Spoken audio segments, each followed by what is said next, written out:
Hello, this is Les Brown. I want to thank you for your patience and for your being with us on this journey that I'm growing through and achieving a level of total and complete healing. But most importantly, this learning journey that we're on together to go big, to help you to take your dream, your ideas, your story, and how to begin to go to new heights. And I want to have a session with you right now, and I want to just make it clear that the time that we spend together, I want you to watch this over and over and over again, because you're going to be in a different place at different points in your life, and there are things that are going to come through. And that this is something that requires patience, and that it's a process. Patience, it's persistence, and as you're working on yourself through this journey of discovering more about yourself, and I'm going to share with you 7 steps that I think that's very important, that I use in my own growth and development, and that I've had to apply again and again and again, just in terms of my healing. We're going to send you some of the videos to see some of the different healing modalities that I've used.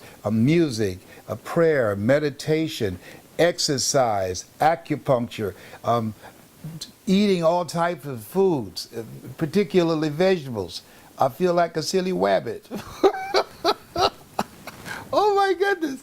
I tell you that this thing called life, you have to work on yourself. You've got to pray hard. You've got to be strong, as Baba would say. And so I want to share all of that with you. The behind the scene things. I'm talking to you right now from home here in Orlando. Mickey Mouse is my neighbor. We cut the grass and talk across the fence together. And so we have a real good time. But I'm looking forward to seeing you. We spent 3 days together, and I'm looking forward to coming back and seeing you again. And you're going to get a series of videos that are designed to give you the methods and techniques that will literally, as you watch them, as you study them, along with the videos and our audio programs, it's going to create a shift in your thinking.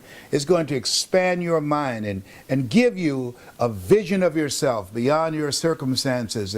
And also, it will allow you to live your dreams and begin to discover a part of yourself that you don't know right now. So let me first of all start with this process. As you think about your goals and think about your dreams and why you're part of the mastermind, I want you to think about those things right now, the goals that you want to achieve. And the first thing is I want you to focus on is mindset. That to me is the foundation. Dr. Carter G. Woodson, who wrote a book called The Miseducation of the Negro, he was a Harvard graduate, and he said, if you can determine what a man shall think, you never have to concern yourself with what he will do. He said, if you can make a man feel inferior, you never have to compel him to seek an inferior status, for he will seek it himself. And if you can make a man feel justly an outcast, you never have to order him to go to the back door. He'll go without being told. And if there's no door, his very nature will demand one. Whoa. When I read those words over and over and over again, including, be ye not conformed to this world, be ye transformed by the renewing of your mind, I began to anchor myself in listening to audio programs and reading books, and I encourage you to read a minimum of 30 to 60 pages of something positive every day. I'm suggesting to you what I did. Set aside, develop a personal development library. The most important investment you can make in your life is in your mind. Warren Buffett, who's a multi-billionaire, he was being interviewed in the middle of the recession in the United States on CNN. They asked him, what's the most important investment you can make? And here's a guy that has billions of dollars in real estate, billions of dollars in the stock market. He said the most important investment you can make is in yourself. In yourself. I suggest that if you set aside time, just make it a ritual. In my healing process, I've done that in the whole area of psychoneuroimmunology, how your mind impacts the immune system and your nervous system. You have to train your body. You have to train your immune system to serve you. And so part of that process is listening to positive words every day, monitoring what it is you're putting in your mind and what's coming out of your mouth. And as you do this, if you make this a ritual, I can tell you it will change your life. No one could have convinced me. Given my circumstances, and you know my story, born in an abandoned building on a floor in a poor section of Miami, Florida, called Liberty City, being adopted, being labeled educable, mentally retarded, put back from the 5th grade to the 4th grade, failed again when I was in the 8th grade.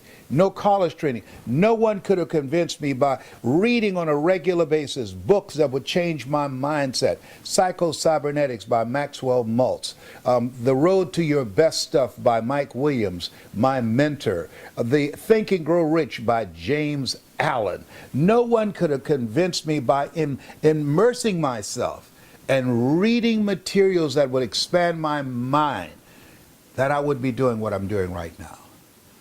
Earl Nightingale said something I love. He said, you don't get in life what you want, you get in life what you are. And most people never achieve their goals. Most people go through life as volunteer victims because they don't take the time to sharpen their minds. They're like what Abraham Lincoln said. He said most people fail in life because they're like the lumberjack whose wood production dropped by 40% because they wouldn't take the time to sharpen their axe. And so congratulations to you that you've taken the time to be a part of this mastermind. You have set aside time that you're going to work on yourself. And trust me on this, when you begin to work on your mind, and it's an ongoing process, it's an ongoing process. And the more you learn, the more you realize that you need to know. My high school theme was you never find out how much you know until you find out how little you know. And so I'm suggesting, as you work on your mind, they did a study of some 3,000 top achievers around the world to discover what was a common denominator among them that enabled them to reach their goals. And here's what they discovered, that 85% of them reached their goals because of their attitude, 15% because of their aptitude. The people that you're going to be working with, your employers or your customers, or if you're a speaker or you're a trainer or you're a coach, the people that you're going to be working with, the main thing that you would have to do to help them to begin to live their dreams, to begin to live a greater life, is to help them to work on their mind.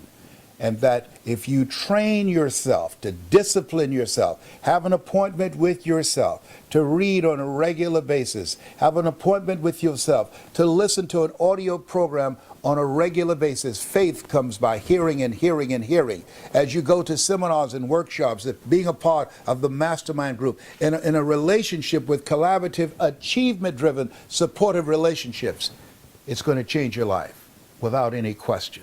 Next thing is, not only the mindset, but the next step is the messenger. You're a messenger. When you speak to people, people are asking 3 questions. Who are you? What do you have? And why should I care? And so how you show up behind the words as the messenger, that's your mindset. But you have an energy signature, as Dr. Julie Van Putt would say. You know, in the United States and the Bush administration, they wanted to convince everybody, they wanted to convince the world that they had justifications for going into Iraq. You know what they did? They got a messenger, Colin Powell. Colin Powell, why? Because a guy who's been trusted, a person that people believe, a person that they saw as a person of integrity. People are looking at you. Who are you? What do you have? Why should I care? When Lee Iacocca came to be the messenger, he was recruited by Chrysler when they were in a financial crisis. Why? He was seen as a person that could be trusted, a messenger. You are a messenger. You represent your industry. You represent your business. You represent yourself. You have a reputation.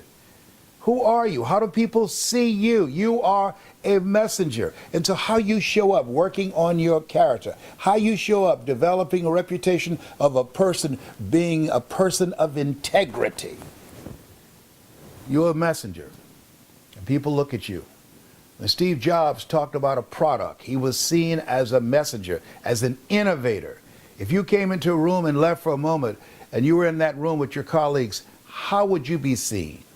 What would be the scuttlebutt about you? What would they say when you're not there? That's very important because you are a messenger and people have a message that they have about you. Next thing is you look at becoming successful and moving toward your goal and what will it take for you to stand out in this global economy. Here's what it will take: mastery. Mastery. See, this is a time that whatever you do, you have to make yourself stand out. Henry David Thoreau said, "Do not go where the path may lead. Go where there's no path and leave a trail." That's what you have to do. And when you hold yourself to a higher standard like that, you have no competition. I'm telling you what I know. When I decided to become a speaker, I decided that I was not going to allow myself to be boxed in. I wanted to talk to the planet. I have a story. There are things I wanted to do. I want to make my life count. That's why you're a part of this mastermind. That's why you're watching me right now. You've decided, somewhere in your heart of hearts, you've decided, I want my life to count. Yes, you have. And you're part of a legacy that says that you should live a life of significance. Helen Keller said life is either a daring adventure or it's boring, and you've decided that you're going to make your life a daring adventure. In order to do that, you've got to find something that becomes your magnificent obsession, something that you've decided, I'm going to master this. I'm going to make myself stand out by this. When we think about the Honorable Nelson Mandela, he decided, I'm going to be known for something. He broke the back of apartheid, but other caring women and children and men that we perhaps never will hear of, who died, who made the supreme sacrifice, who made the commitment, who took a stand. This is what I stand for. Stand for freedom. Here I stand for I can do no other. Where is it that you're going to stand? What is the position that you're taking with your life? What is it that you will become known for, that you master that? Think about that and embrace that and live from that place of power. The next thing is your message. You got a story. You know, they said that the knowledge is the new currency. What is your story? See, you've gone through some things. You've experienced some things. You've seen some things. When I start out, I start telling you my story. President Barack Obama will be known as one of the greatest communicators that ever lived on the planet. And he's told his story at the Democratic Convention, and people remember the story. What's your story? Everybody has a story of mistakes, or a story of examples of courage, stories of failures overcome, stories of setbacks. What's your story? Because there's somebody somewhere that can be inspired, that can be motivated with your story, that can make a difference. Your ability to tell your story, your ability to speak and create an experience around your story and the lessons that you learn can make a difference, can make your mark, can leave a legacy. It's very important that you master telling your story, to grow your business, to build your organization, to sell yourself as a consultant, as a trainer, as a speaker, to have global impact. Next thing is marketing. You know, they used to have the saying that if a tree falls in a forest, does it make a sound? When I was coming along as a kid, they used to say, if you built the best mousetrap, the world will be the path to your door. Well, let me share something with you. If you know how to market, you don't even have to have a mousetrap, and the world will be the path to your door. In the United States, I've seen people camp out outside of a Mac store to get an iPhone they'd never seen, but because of the marketing, there's no saying you can take a horse to the water, but you can't make him drink. But if you know how to market, you can create a thirst where they want to drink. And learning to be able to be a skillful marketer, to be strategic and experiential, to be able to capture people's attention and their imagination, and be able to hold them and to create a demand for what it is that you have. That's major in today's marketplace, to give yourself the competitive edge. Your mindset, your messenger, you are the messenger. You are the representation of yourself, your energy signature, your mastery of what it is that you do, your message. that story that you have and your marketing, oh, those are the tools that's major in today's marketplace as you work. And let me share something with you. You say, well, Les, I don't know how to market. Well, you don't have to. Find people that are strong where you are weak. This is the time. You don't have to do everything. Freelancers, outsourcing, that's available to everybody. You can go online and you can hire people who have PhDs and MBAs for a fraction of what it would cost years ago because of the fact that we're in a global market. And there's the same reason that Time magazine said in 2007 the computer is the person of the year, because we now have access to resources, to information, to individuals. We can create a global business from the comfort of our home. And so today, wherever you need some help and assistance, it's available at your tip of your fingertips. There's no excuse. No excuse. Next thing is media. Media mastery is important. I never forget Mr. Washington, my high school teacher. He said, Mr. Brown, once you open your mouth, you tell the whole world who you are. I want you to write this down. The best speakers make the fewest words go the farthest. The best speakers make the fewest words go the farthest. Learning how to hear something or to study something and talk about it with your friends and to synthesize it and get the context and when you need to do it. And being able to speak in sound bites. That's very important, so that people, when they hear you, they know it's just a tip of the iceberg of what it is you have. And part of achieving mastery is that you've got to be willing to put in the work. People hear me and I give a lot of quotes and talk about various studies and have a lot of stories to make a point. I want you to write this down. Never make a point without a story, and never tell a story without a point. And they think I just pull this out of thin air. No! I take the time to study. I'm reminded of a lady who, she had just finished doing a concert, just a very talented and gifted pianist. And so after she had finished this concert, a classical pianist, a guy ran up to her and said, I'll give anything to play like you. And she looked at him and she said, no, you won't. And he said, I would. And everybody got silent. And she said it again as he stood there, his face twitching, lips quivering. She said, no, you won't.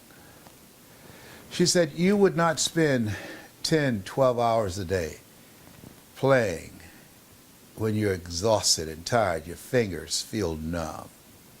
You would not pass up the time, the social time with family members and friends. You would not pass up the time to go out and have a good time, engaged in entertainment or doing other things that people are caught up in the distractions of life. You will not spend the lonely hours sitting at the piano, just you and the piano, playing and playing and playing when life is calling you, playing and playing and playing. No, you won't. And he looked and he walked away. I went on to read where she said, if she missed a week of playing, she knows it. If she missed 2 weeks, the critics know it.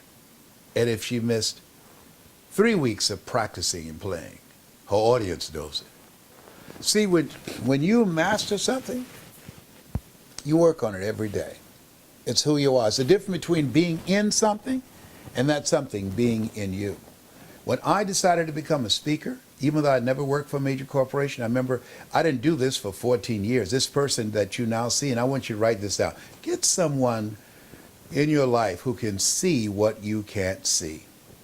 In fact, I want you to order my mentor's book. It's called The Road to Your Best Stuff, Mike Williams. You can get it on Amazon, The Road to Your Best Stuff. And he said, Les Brown, you can do more than just be a disc jockey.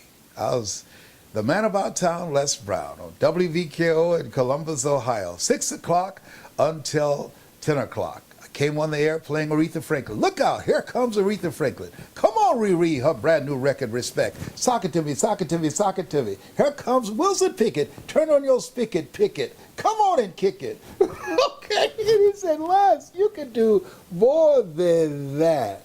I just couldn't see it. I just couldn't see it. And I can tell you, just because you can't see it does not mean it's not available to you. Eye has not seen, ear has not heard, nor has entered the heart of mankind what God has in store for you. But he saw it. And sometimes I have found that you've got to believe in somebody's belief in you until your belief kicks in. And I remember a friend of mine who said, you know, you're agonizing about speaking to corporations because they have college degrees and you don't have any. He said, Les, he said, God does not call those who are qualified. He qualifies those that he calls. Wow. Ruel Boxdale. It's good to have people to speak in your life. And so I can tell you that mastering the media, and you're going to learn that. We're going to teach you methods and techniques, how to handle questions, how to be interviewed, how to handle yourself with confidence, how to think on your feet, how to speak extemporaneously. That's very important. Other thing is, it's major to work on yourself, your mindset, seeing yourself as a messenger and representing that, and seeing yourself as a person, as a resource, a person that's trusted, a person that's capable, a person that's looked at and has a look of admiration, how you carry yourself, and mastery. You have that reputation and you're known for that. But the other steps, as we explore and as we look further, that the message, as you work on your message and your story and how you tell it, and never be satisfied. And you get started. It's very important to know that you don't have to be great to get started, but you have to get started to be great. And the marketing and surrounding yourself with people with the skill set that you don't have. To use all the available medias to get your message out there, through Facebook, through podcasts, through Google Hangouts, all the things that will allow you to begin to spread the word about who you are and what it is you provide. And handling yourself in the media, because you're going to be called upon as a resource and you'll be able to deal with it. But the other thing is that you're on a mission. Mission possible. See yourself, because you have something special. You have greatness within you. That's my story, and I'm sticking to it.